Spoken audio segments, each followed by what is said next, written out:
I'd now like to introduce Cindy Cantril, who's the Director of Cancer Support Services and Patient Navigation at Sutter Pacific Medical Foundation.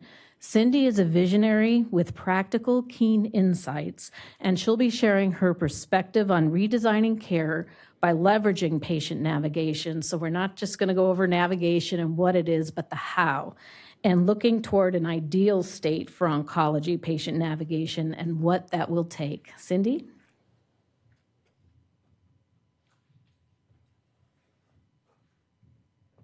I'd like to begin by thanking everyone for being here, and most especially to Lisa and Dr. Schulman for inviting me back.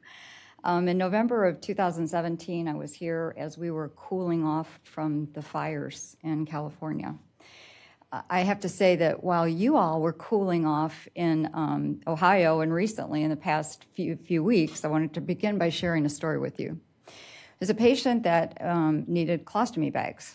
And he had tried repeatedly through our company our Sutter Health has a centralized place where we get our colostomy bags. Happened to be in Ohio, happened to be with the flights were shut down.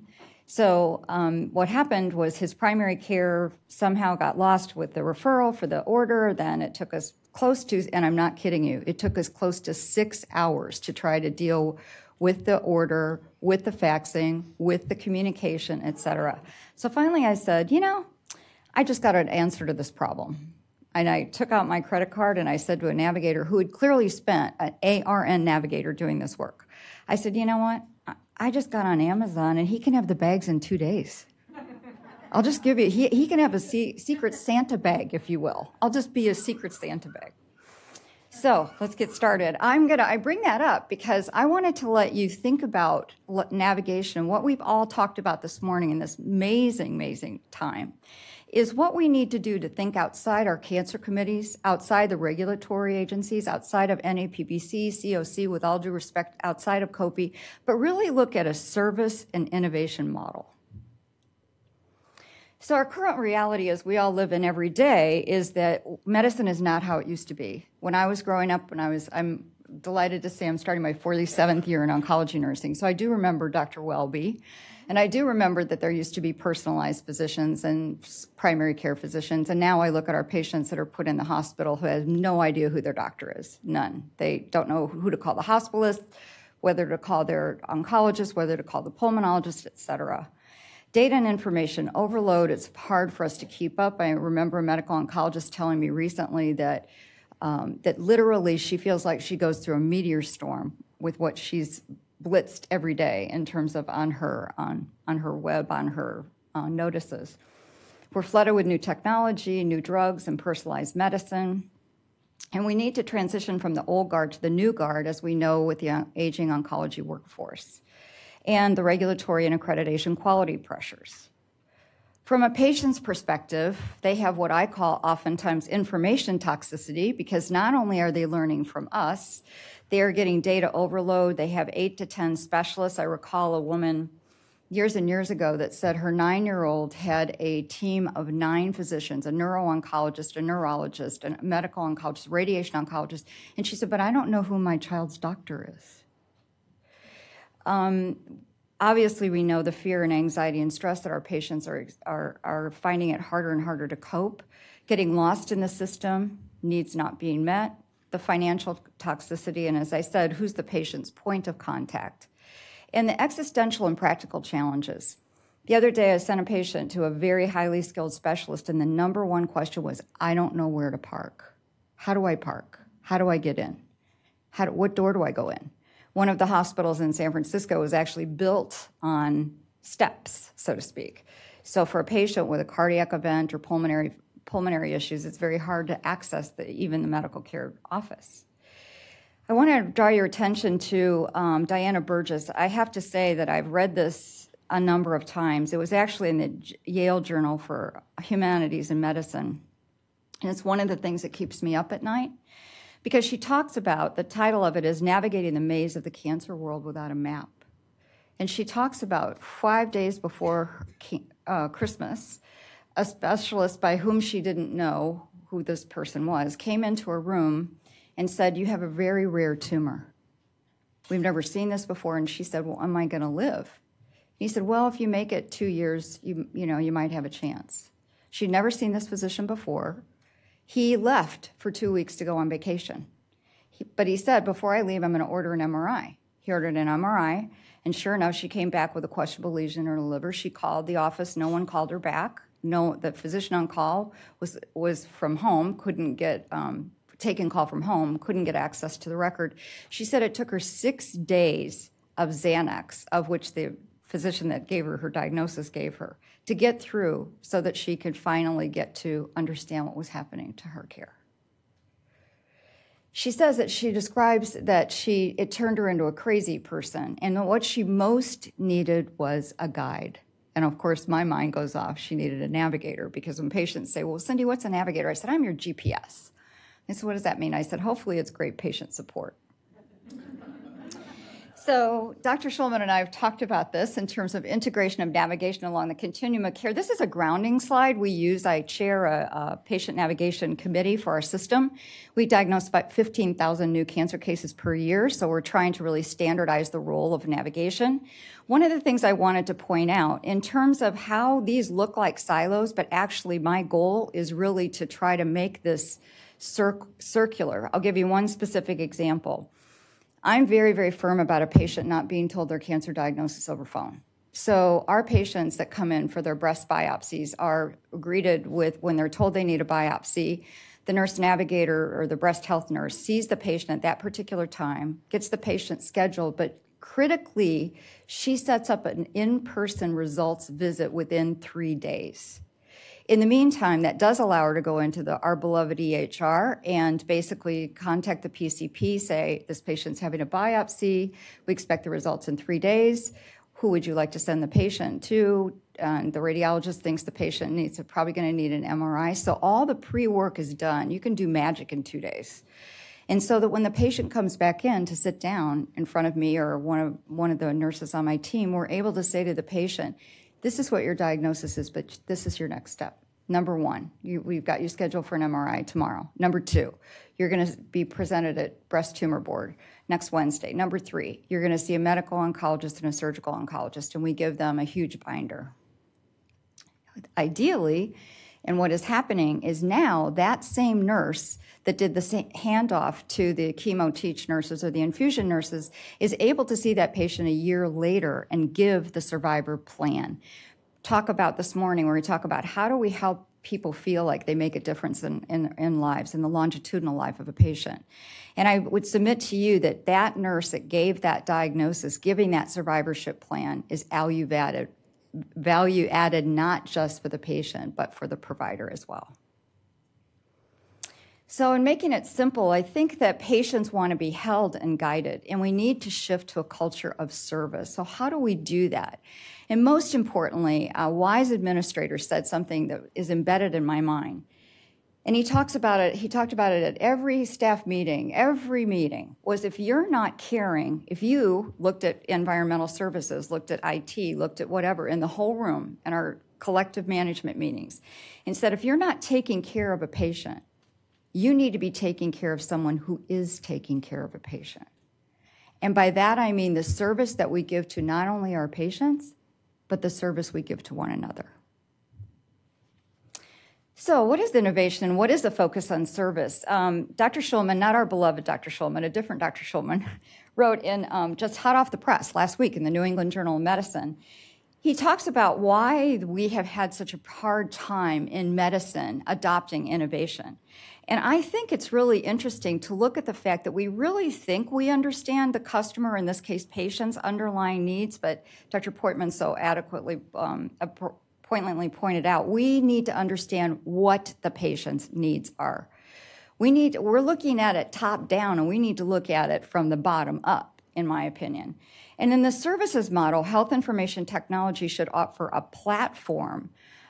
It should support the business strategy rather than being the business strategy. For example, $37 billion was spent on the electronic health record, but just last year in our system were patients really being able to integrate into their own portal to understand what their healthcare information was. So addressing specific needs, high emotions. excuse me, for time, I'm not going to read this, but I think what's really important is what can we do? For me, my goal is, can we have a navigator see that patient as early in the point of diagnosis or prior to actually pathology report? How do we look at those emotional triggers? Anybody that's going in for any kind of diagnostic test has a high emotional trigger by virtue of having that done. So what is it that we can do? Bellin Healthcare System did an interesting thing using Dr. Berry, who's actually the head of marketing, Professor Berry at Texas A&M, wrote a great article in Harvard Business Review about when the customer is stressed. And one of the guidelines that Bellin Cancer Care Services uses, or what I'm trying to actually incorporate in our system, are what are those guidelines? How do we pre-identify and identify emotional triggers?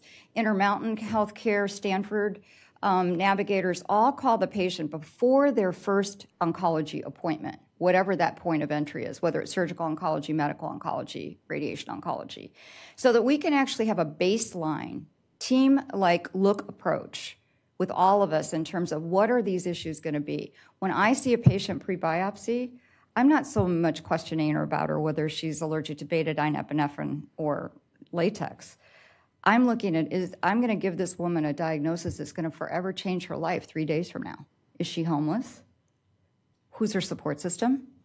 If she's coming back in for her results, can she bring family with her? What do we need to do to know that those emotional triggers are going to exist, and what can we do to mitigate those? Respond early to intense emotions, enhance customers' control, and most importantly, we're going to talk about this a little bit more, but hire the right people and prepare them for the role, which is a big, big, big effort. I just talked to someone the other day that called me and said, hey, I need to come for training with you. And I said, oh, tell me a little bit about yourself. She said, well, I was just hired to lead a team of navigators. I said, oh, what's your background? Well, I was a trauma nurse, and I was some other on the floor, and the Monday through Friday job came up, and so I need to learn how to lead the team of navigators. I said, oh, what's your background in oncology? Well, so in other words, she wasn't an oncology, not even an oncology certified nurse, much less having experience about navigation, leading a team of navigators. We need to hire the right people and support them institutionally. So oncology navigation needs to be recognized as part of an innovation solution to create high-value healthcare. You know, when we talk about patient outcomes, I'm kind of thinking about it after this morning, thinking about patient income. What do the patients take in terms of what they perceive as our value of our service to them? I think navigation needs to be recognized as a critical foundation for patients and providers. I want to, and an esteemed colleague was talking about a physician sitting down and saying, I'm part of the team. We are all in this together. You know, we've all heard that cancer care takes a village. And I would say at the center of that is indeed the patient. And a way to support the system in being proactive rather than reactive. This is a model that I developed with another colleague that kind of guides me in terms of where we are for our patients. In the center of it is the critical most component, and that's the family, patient, PCP, most importantly, the patient. The reason I brought this up is because where I am, even though I live in the Bay Area, I'm 2 hours north of the Golden Gate Bridge. And beyond me, from Santa Rosa all the way up to the Northern California border, west of Sacramento, there is not a fellowship-trained breast surgeon. So even though we look at California as being highly populated, having come from Montana and Missouri, you know I'm originally from Missouri, I look at rural care in a very different way. So what I look at is the navigator being the hub of the wheel, go back to being the GPS. So that basically if they see a medical oncologist, if they see the radiation oncologist, if they go to chemo, if they're inpatient, I want to be seen as a navigator without walls. I want to be able to go to the hospital, go to radiation, go to wherever I need to go to best serve that patient. And I just have to put a little plug in. In terms of social innovation, in terms of using community, things like our equine therapy program that I do, I'm glad to talk to you about that at a different time. But looking at health clubs, engaging our communities. There's going to be 20 million cancer survivors. They want to pay it forward. They want to volunteer. Hot off the press is the Clinical Journal of Oncology Nursing, and I'd just like to point out that there are outcome measurements that are happening. Press Ganey for nurse navigators, so to speak, is looking at some promising results. Again, navigators need to be involved at the earliest point of contact, if possible, and that all roles should function within their best scope. For example, I was asked to speak at go and assess a breast center. So I went in and I just kind of observed. You go to the Gemba, as we call it in the lean world. And I said, well, where's the nurse, breast nurse? They said, well, she's starting IVs on general radiology patients. I said, well, where's the physician? Where's the radiologist? Oh, she's holding pressure on a biopsy site. And I said, well, where's the MA? Well, we don't have an MA. So very quickly, I'm thinking, check, check, check, need MA, need the breast. And I said, so who tells the patient? Well, after the radiologist finishes her day, at the end of the day, she calls the patient. I said, another point that's not service to me, because she's probably driving down the road. She's probably at her kid's soccer field. She's at a PTA meeting, all the things that I'm getting ready to submit an article about that. So stay tuned on that and how we can be better at meeting patients' needs. I'm very excited about something that I'm working with a team with, looking at how do we, under one umbrella, look at a healing community of cancer care. How do we have one entry point where it's not siloed, it's not divided up, but rather when a patient is seen or there's a suspicious finding, they are welcomed, they are navigated, their care is coordinated. Under the same kind of umbrella, the treatment planning occurs, management's coping, and then recovering, and as Dr. Portman pointed out, really remembering and honoring those patients. Because what I would submit to you is when we look at our patients, we're really looking at a continuum of our care. In a rural area or in a small town, that school teacher's experience with her cancer care impacts not only the students, but the whole community around her. So we have to look at it in terms of the patients we take care of, have children, have coworkers, have their whole community. And in closing, I want to give you two really cool slides in terms of a new thing that's in my consciousness called collective impact. It comes out of Stanford, and they talk about the 5 conditions of collective success: having a common agenda, which we've talked about, sharing measurement systems, mutually reinforcing activities, continuous communication, and backbone support. Again, out of Stanford Social Innovation, looking at those, and because you'll have this slide, I'm not going to read all of this, but if you really look at preconditions in terms of having an influential champion, adequate financial resources, and a sense of urgency, there are these distinct phases, but there needs to be that backbone leader possessing adaptive leadership skills. And in closing, I just want to say that in the words of Maya Angelou, people will forget what you said, they will forget what you did, but they'll never forget how you make them feel. So when I think of navigation, or I think of our cancer care, it's really about that service. It's really about bringing those patients home, no matter where their end home is. But what's the process of guiding them and navigating them back to their home? That needs to be our true north. That needs to be our collective conscience for cancer care. So thank you.